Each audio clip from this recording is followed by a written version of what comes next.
Bonjour, aujourd'hui nous allons parler du HIIT High Intensity Training. Voici une explication globale. Nous commençons par les origines et l'histoire de cette méthode. Le HIIT a été introduit dans les années 1970 par Arthur Jones, le créateur des machines Nautilus, et adopté par des légendes comme Mike Mentzer et Dorian Yates. Cette méthode vise à maximiser les résultats en un minimum de temps, en misant sur des efforts courts mais extrêmement intenses. Pourquoi utiliser le HIIT? Car le HIIT repose sur un principe simple, aller au-delà de la zone de confort. Voici les objectifs principaux. Il aide au développement musculaire car il favorise l'hypertrophie grâce à une sollicitation maximale des muscles et aussi pour la perte de graisse pour booster le métabolisme pendant et après la séance. Voici comment améliorer ses performances car il faut renforcer sa capacité cardiovasculaire et l'explosivité. Qui peut utiliser cette méthode? Les débutants avec un encadrement adapté pour éviter les blessures, ensuite les intermédiaires et experts pour ceux qui souhaitent maximiser leur performance ou sortir de leur routine classique, ainsi que les sportifs polyvalents car tous ceux qui veulent optimiser leur temps sans sacrifier les résultats. Quel sport utilise le HIIT et pourquoi? De nombreux sports intègrent le HIIT dans leur préparation, chacun dans un but précis. Les sports d'endurance, la course à pied, la natation et le cyclisme, pour l'amélioration du VO2 max, c'est dire la capacité d'oxygénation, et le développement de la tolérance à l'effort intense.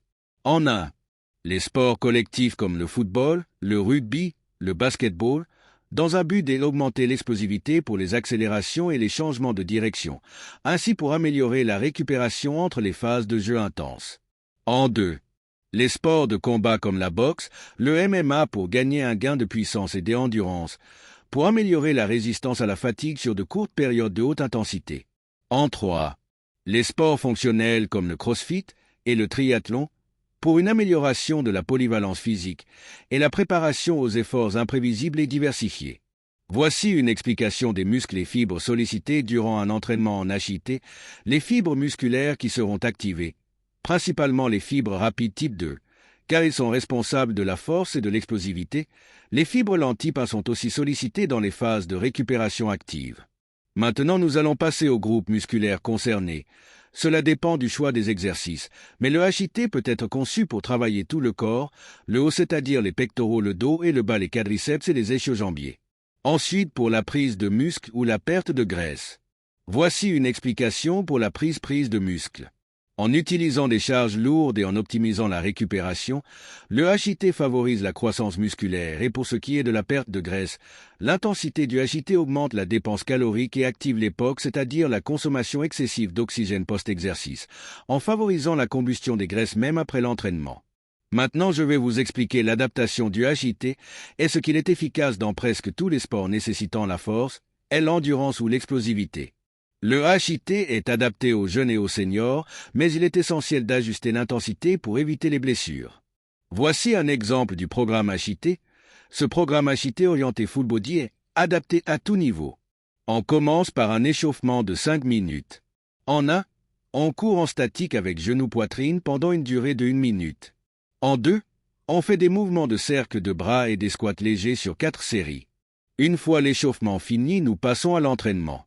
On va effectuer un circuit de 3 séries de 1 minute 30 d'effort et 15 secondes de repos, avec 1 minute de récupération entre chaque série.